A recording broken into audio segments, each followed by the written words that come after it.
Saya nak tanya Cik Azudin, apa sebenarnya meritokrasi ini dan kenapa ramai negara suka pakai sistem ni? Okey, so meritokrasi ini secara ringkasnya adalah sistem di mana kejayaan seseorang boleh ditentukan berdasarkan usaha, kebolehan dan pencapaian dia. Bukan sebab siapa kita kenal, dan juga bukan sebab kalau kita ni kaya, tapi sebab kita memang layak. Contohnya dalam bidang pendidikan. Kalau kita dapat result cemerlang, aktif co-curriculum, kita dapat tempat kat universiti, kita dapat beasiswa. Sounds fair kan? Sebab itulah meritokrasi jadi popular, terutama dekat negara-negara Asia macam Singapura, China, Malaysia.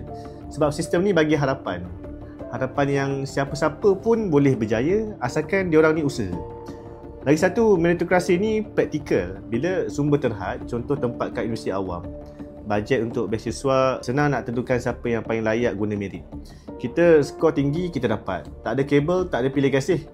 Tapi walau niat dia baik, sistem ni ada satu kelemahan besar. Dia anggap semua orang mula dari titik yang sama.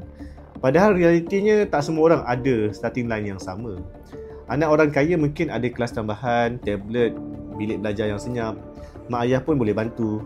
Tapi anak orang susah pula mungkin kena jaga adik, tolong mak berniaga, belajar dekat ruang tamu, tak cukup makan pun ada. So jadi bila result pelajar tu tak bagus sangat, kita akan salahkan dia. Padahal struktur tu yang tak adil. So bila meritokrasi tak ambil kira benda ni, akhirnya dia akan reinforce jurang antara si kaya dengan si miskin. Yang berada makin berjaya dan yang bawah terus akan struggle.